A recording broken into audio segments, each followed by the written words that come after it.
Okay, so did I buy a bamboo director's chair strictly for making videos? Yes. Do I have a bag of change that has $40 in it? Also, yes. Do I have a cute aesthetic coffee mug that was overpriced for this video? Yes. My name is Courtney. Welcome to my channel. So anyways, as you can see on the title of this video, it's, I guess, advice if you're still living at home with your parents. So I really don't have a plan for this video at all, other than just trying to be encouraging and all that good stuff, because I know a lot of people who are living at home and have home as in like with their parents, and it's okay. Did I Google 2 minutes ago millennials who live at home still with their parents? Absolutely. You want to know the numbers I got? Yeah, you do. That's why you're watching this video. So the numbers I got, yeah, literally the first link that came up did not do my research. So if this is inaccurate, blame foxbusiness.com. So ages 23 to 37, there's 14 million people millennial-wise living at home. Obviously the age bracket gives away that you're a millennial, all that good stuff. And then I was like, okay, what's the percentage of the population, just to make it sound fancier? So there's like 327 million Americans in the US right now. Well, not like literally right now, but according to a 2018 study. And the first tab that I clicked on said, 327 million Americans as of 2018. So that makes 23.3% of the American population, millennials 23 to 37, still living at home. All of that to say, to prove the point that living at home is normal. It's common. It's normal for our generation to be living at home with their parents. Now, if you have the means to move out, get out. You know, if you have a fear of moving out and you have the means to do it, Felicia, go for it. Live your life. Go be free. Also, side note, I am thawing the chicken for dinner tonight, and I'm gonna have to get up in about 7 minutes to go flip that over. But anyways, so yes, here are my notes. I thought about this in about 1 minute, and let's dive into it. So the first thing that I have on my list that I kind of threw together is no shame. So because of the numbers, because of the statistics that I quickly found, really go look into it yourself, don't have any shame or guilt that you live at home with your parents still. A lot of people are doing it, and a lot of people are doing it for the same reason, financially speaking. And so for me personally, yeah, I still live at home with my parents, and there's a lot of shame and guilt involved with that, but I'm learning that I only have those emotions because society, in the sense, says you have to move out at a certain age and you have to have a career, financial stability, like this weird path in life that you're supposed to have at certain age and at certain milestones. And for me, I'm not hitting those. You're probably not hitting those. We're all not hitting these unspoken rules from society. And it's okay. Now, it's one thing to say it, and then it's another thing to like believe it, if that makes sense. So for me, like, I do have a financial like strategy to like get out of my parents' house. Not in like I gotta get out, but like I want to start my life. Like, I think there are a lot of things that I'm doing to set myself up for success and to move out on good terms. And I literally just lost my train of thought midway, but that's fine. I literally cannot remember what I was saying, but it's okay.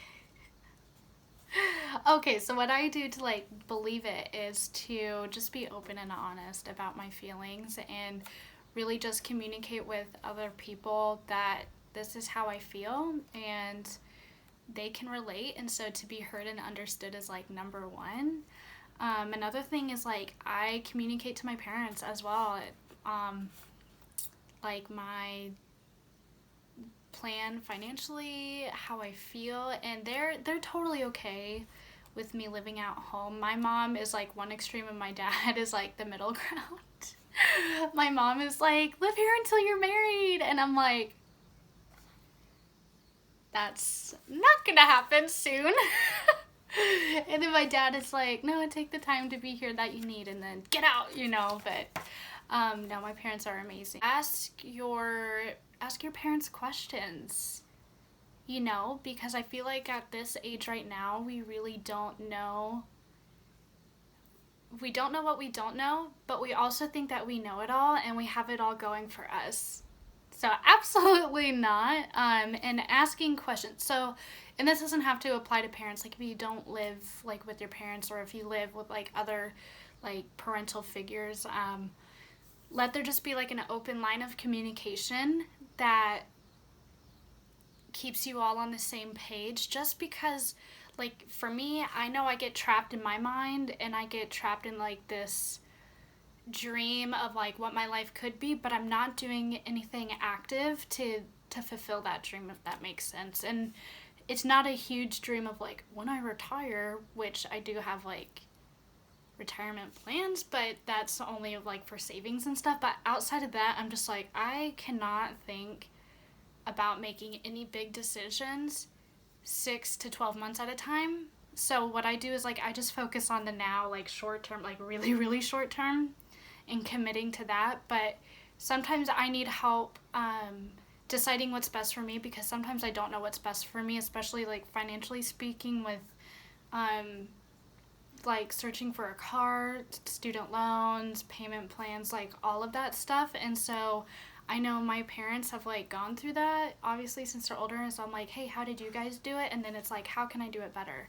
You know, so keeping that open line of communication is like number one. And in my books when it comes to like advice, even though that's point number 2. Anyways, next one would be relationship. I think relationship is a huge thing because especially in like this weird like transition time of like going to college and then coming back, like graduating and then moving back home, it's this weird like I am fully independent and the only thing that's holding me back is just like moving out, like being fully independent, if that makes sense. And so relationship in the aspect of this is like a weird time in my life, and I know, like, I believe everything happens for a reason. And so in this point of my life, I am okay, hold on, it's the chicken, let me go switch it. Come on, Ivy. Back. But I know right now, so like I have an older sister, she's married and moved out, obviously, and then it's me, and then it's my younger sister. And so my parents are like, I guess, are at that place in their life of like empty nesting where myself and my younger sister were like out living our own lives, and this is kind of like base. And so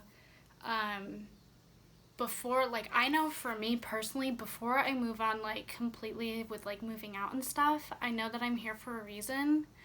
And I'm doing everything that I can to invest in like my mom and dad and like my younger sister, because like I said, I don't want to leave on a bad note. And so hanging out with the fam is like also a priority. Sometimes it's like difficult at sometimes because I've made a lot of choices and decisions in my life to grow as a person, and like my version of hanging out is different from theirs, and like vice versa, and that's like not bad at all. But I know it's like if they want to go do something and I'm like in my mind, I know, like I like second guess myself and I'm like, no, I should probably just like go do this because I'm never gonna just do this with my parents.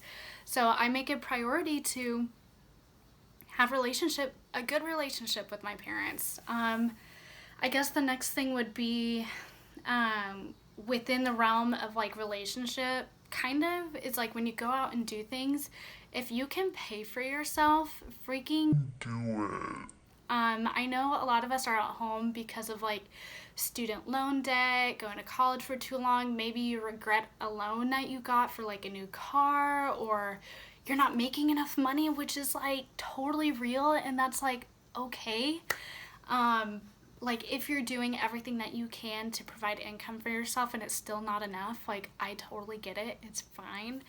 But if you can pay for yourself and or why gift mom and dad like a financial gift, or buy them dinner, or buy the family dinner, or stuff like that, like do that, because it shows them that you're caring for them, that you're not freeloading, which is huge. And if you are,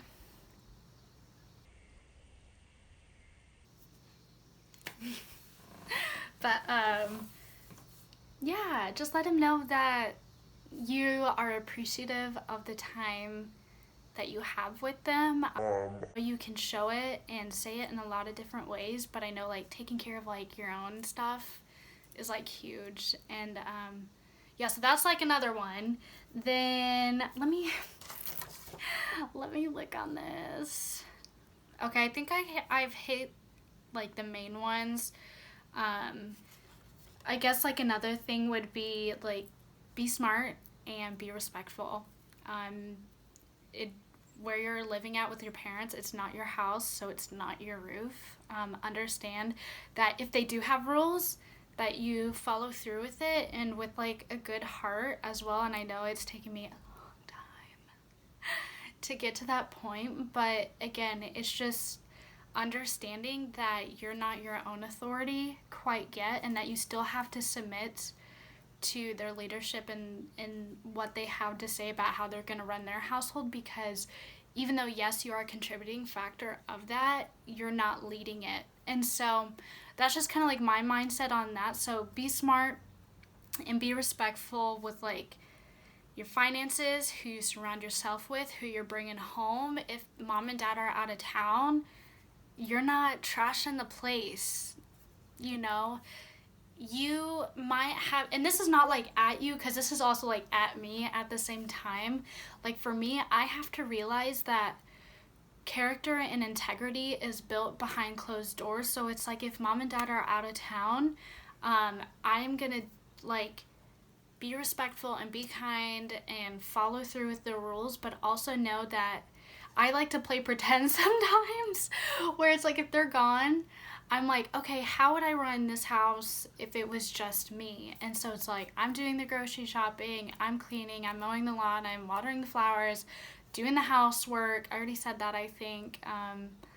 You know, I'm just taking care of the life that they built is basically it. And it's benefiting me, because it's like a win-win situation that mom and dad are going to come home to like a house that when they left it, like they're coming back to it better than when they left it, is what I'm trying to say. And it's also teaching me like responsibility at the same time. But I'm gonna try to keep this video shorter, but yeah, if you're still living at home, like it's totally okay. Like I get that. And the chicken is beeping again. So I'm gonna go ahead and end it, and feel free, please. I did not hit all of the points ever in the world for advice while you're still living at home with your parents. Please comment below what your advice would be, and yeah, so other people can like see it and share it and experience it and relate and know that there is no shame still living at home. So moving forward, my videos are going to be more like topic based. I know that there's a lot of information that I'm receiving and that I think about a lot, and I've come to the understanding and realization that this information is not just for me, that I'm going to share it with you guys, and I think there's a huge benefit in doing that. So feel free to give this video a thumbs up, comment your advice while still living at home with your parents, and I will talk to you in the next video. Bye, Felicias.